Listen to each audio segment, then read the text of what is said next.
Bakit nga ba nakakatuwa ang mga batang sanggol? Ang dahilan ay porong biology and psychology explanation. Nagtitrigger ng paglabas ng dopamine sa ating utak.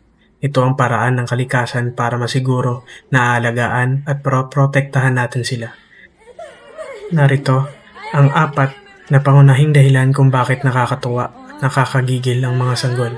Una, ang tinatawag na Kynesine schema or BB schema.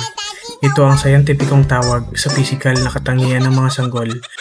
Malaking noo, malaking mata, kumpara sa laki ng muka, matambok na pisngi, maikling ilong at bilog ang katawan.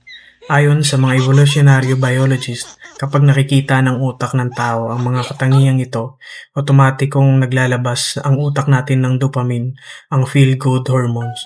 Ito ang paraan ng kalikasan para masiguro na aalagaan, poprotektahan at mamahalin natin sila kahit papuyat at pagod na ang mga parents.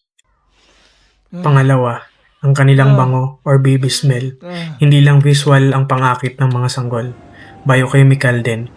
May mga pag-aaral na nagpapakita na ang amoy ng isang bagong silang na sanggol ay nagtitrigger ng matinding reaksyon sa reward center ng utak, lalo na sa mga kababaihan.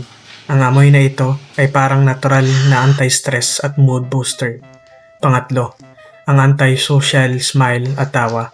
Sa unang ilang linggo, ang ngiti ng sanggol ay reflex lang, madalas dahil sa kabag.